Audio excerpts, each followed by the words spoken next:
నమస్తే ఫ్రెండ్స్. రామ్ పోతినేని పూరి జగన్నాథ్ కలయికలో వచ్చిన ఈ స్మార్ట్ శంకర్ అప్పట్లో ఈ మూవీ ఎంత పెద్ద బ్లాక్ బస్టర్ అయిందో.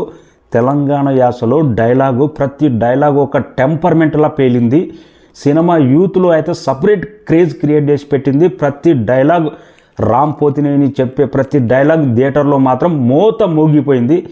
దానికి సీక్వెల్గా మళ్ళీ పూరి జగన్నాథ్ రామ్ పోతినేని కలిసి డబుల్ స్మార్ట్ అనే మూవీ వచ్చింది. ఈరోజు ట్రైలర్ వచ్చింది. ఎలా ఉంది, ఆ రేంజ్లో ఉందా లేదా అనేది మాట్లాడదాం. ట్రైలర్ అయితే చూసిన తర్వాత పూరి జగన్నాథ్ ఈజ్ బ్యాక్ అనిపించింది. టెంపర్మెంట్ ఒక రేంజ్లో లేచింది అనిపించింది. ఏ మాత్రం తగ్గలే.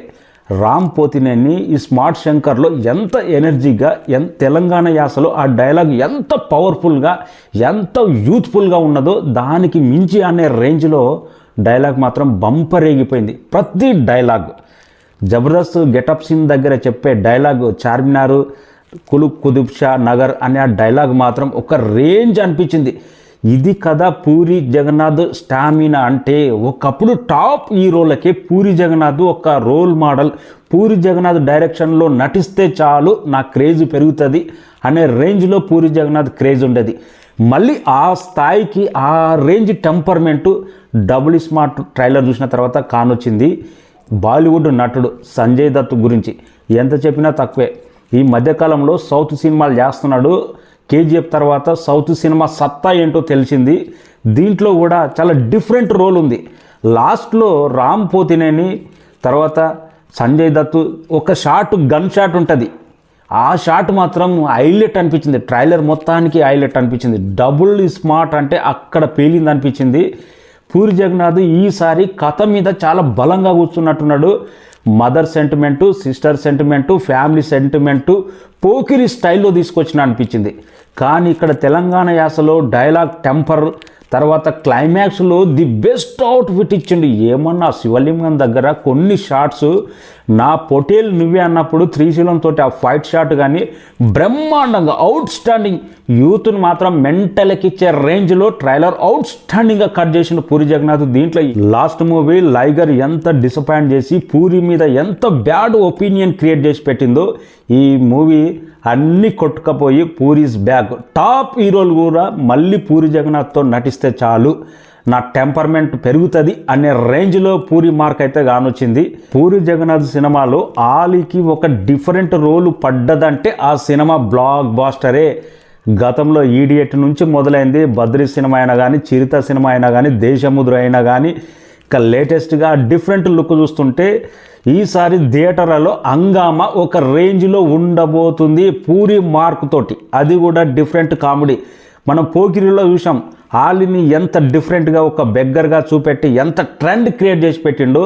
ఈసారి కూడా పూరి మార్క్ ఆలీ కాంబినేషన్ కొనసాగే అవకాశం ఉంది.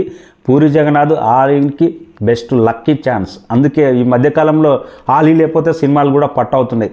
కానీ ఈ సినిమా మాత్రం వీళ్ళ కాంబినేషన్ కూడా సెట్ అయింది అనిపించింది.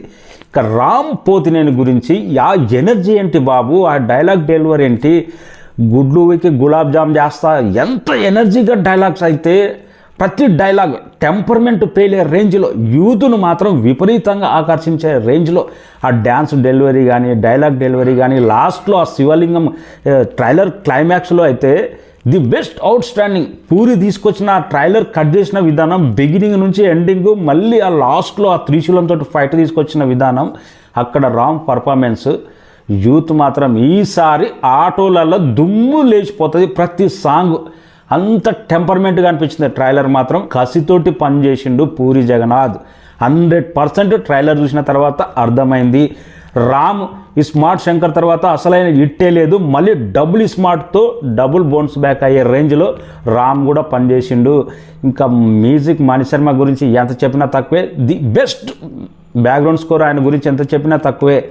ప్రతి ఒక్కరు హీరోతోటి కొన్ని షాట్లు ఉన్నాయి. యూత్ను మాత్రం టెంపర్మెంట్ అవుట్ స్టాండింగ్ కిక్ ఇచ్చే రేంజ్లో ఉన్నాయి కొన్ని షాట్లు అయితే. ఏ మాత్రం ఇలాంటి షాట్లు పూరి జగన్నాథ్ సినిమాలో తగ్గకుండా ఉంటాయి. అవి కూడా ఉన్నాయి. ట్రైలర్ మాత్రం బిగినింగ్ టు ఎండింగ్ వరకు నాకైతే సూపర్ డూపర్. ఈసారి ఆగస్టు 15కు చాలా సినిమాలు ఉన్నాయి. దాంట్లో మేజర్ షేర్ ఈ స్మార్ట్ శంకర్దే. 100% ట్రైలర్ చూసిన తర్వాత అలాంటి ఒపీనియన్ అనిపించింది. ప్రతి సినిమా చూడాలి అనే విధంగా ట్రైలర్ ఇంపాక్ట్ క్రియేట్ చేసింది. అలాంటి ట్రైలర్ వచ్చిందంటే ఆ సినిమా మీద డే 1 ఓపెనింగ్స్ ఏ రేంజ్లో ఉంటావో ఫస్ట్ ట్రైలర్ ఆకర్షించాలి.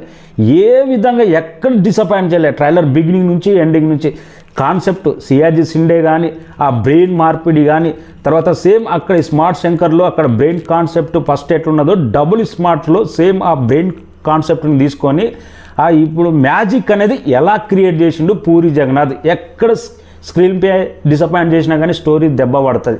కానీ ట్రైలర్లో మాత్రం మనకి ఎక్కడ దెబ్బ పడలేదు. సంజయ్ దత్తుది బ్రెయిన్ మార్పిడి మనం చూస్తేనే అర్థమవుతుంది. సేమ్ అదే క్యారెక్టర్ కంటిన్యూగా ఎలా చేయబోతున్నాడు అనేది పూరి జగన్నాథ్ ట్రైలర్ వరకు అయితే ఇప్పుడైతే బంపర్ సక్సెస్ అయిండు. ఆగస్టు 15వ తారీఖు నాడు మార్ ముంత చోర్ చింత అనే రేంజ్లో మోత మోగిపోవడం గ్యారెంటీ అనిపిస్తుంది. నాకైతే పూరి ఈజ్ బ్యాక్. టాప్ హీరోలు మళ్ళీ పూరి జగన్నాథ్తో సినిమా చేస్తే చాలు అనుకున్నంత రేంజ్లో పూరి స్టార్డమ్ రావడం పక్క ప్యాన్ ఇండియా స్థాయిలో ఇది మాత్రం పక్క. Ram energy level next range. Thank you so much. Trailer ఎలా అనిపించిందో కామెంట్ రాయండి. ఆగస్టు 15వ తారీఖు నాడు ఫస్ట్ ఇదే సినిమా చూడాల్సిందే.